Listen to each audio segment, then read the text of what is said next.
Adam nwanyị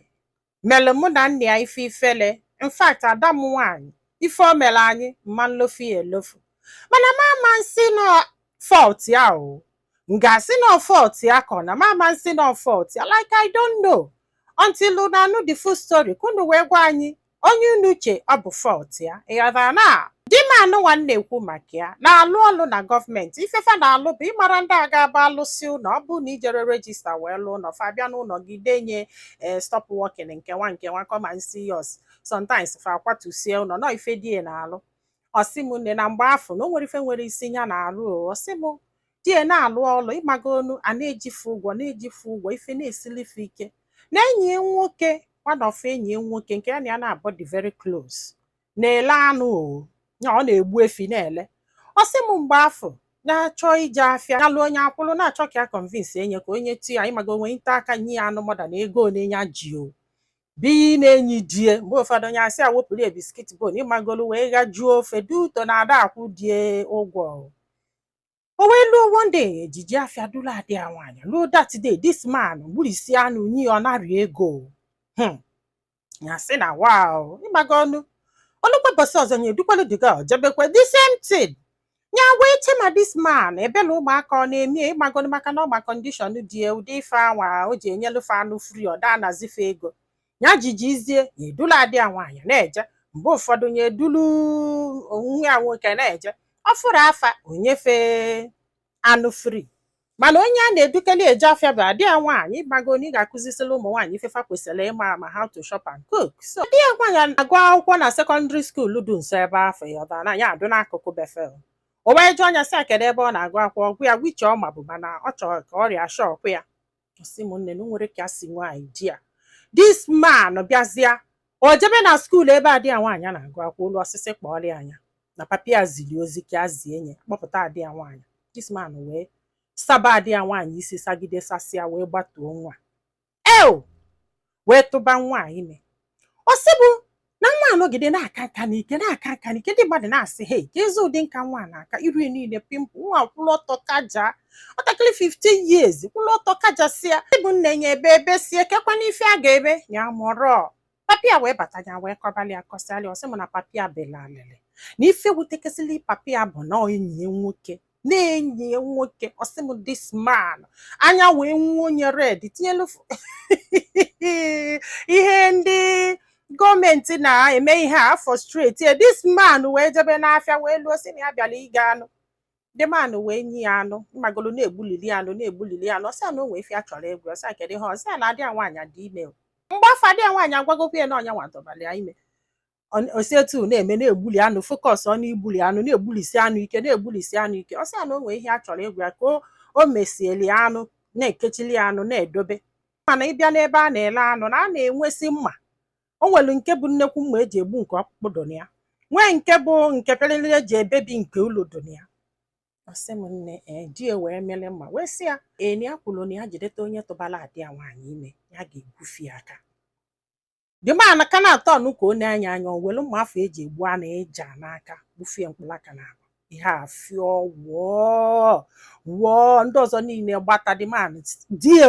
tie aka wele anụ ya na-ana ndị mmadụ wee chụbazi anya jụbi ọsị na ọ tụbara adị ya nwaanyị dị 15 years ime onye ọbụla kwedo aka n'isi ndị mmadụ na-asị ya ivi na dat kwesịrị igbufie mkpụlaka na abụ osikwa nke ọ pụọ nke a apazalụ the guy jebe ụlọ ọgwụ ị na-ajụ ọsị gị ya mee mistake is nothing mkpụlaka ya na-eji ụlọ ọgwụ sị m nne n'ike gwụrụ ya na onye gwajie na enyi nwoke ga-eme ihe a na ọma nkwe na di egbusikwa ọchụ nọọsọ mkpụlaka ka o gbupụrụ Arize Chukwu na o gburu mmadụ ọ wee nata wee gburu adị ya nwaanyị wee gburu agbukete nwaanyị apala onwe etugbu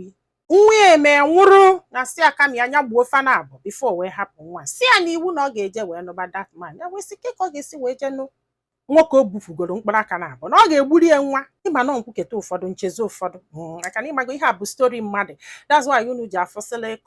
cut sometimes I forget and remember ọ sị mma nke nwoke sili di ya iwu na this man na-anụ nwaanyị na nwunye ya mụọrị ụmụ na anọ mana nwunye ya dapụta ilo na ọ lụrụ ụlọ enu ya na famili ebilide enu ndị mmadụ bili n'ala ịghọtara na mana nwunye ya dapụta ilo like na ya funuru nwunye this man n'ilo mpụta ilu niile bụ ọpụta na balcony na-esi anya ọba n'ime ụlọ ka anya na ya na-abụ na-akarị ụka one day ya wee jụbịa sị kedu ife kpatara na nwunye ga-adapụta ilo ọ sị na nwunye malụ mma na ya chọrọ ya wee sị anya ichiri nwunye ga awele ọ sị yes na ya chiri awele na ife a na-agwa ya ife eji amụ ya njakịrị na o chiri nwunye awele nwunye ya da-apụta maka na ọ bụrụ na nwunye na-apụta si a ga-eje tụ ya ịbọsị m na nwere ife di ya nwere ike ime na dị nwa na ala gbalị ya wee je wee mebisie ndị obere nwa this man na-eme shopping ya na-ego akwa ya na-eme ife niile maka mmadụ emefu nwunye iji ụwa ọsị m nne ma mazi ife menụ na ife a ji wee kọbala anyị akụkọ ọbụla anyị na die na-azọzi ma ọ ga-anụ dị mana ya ajụ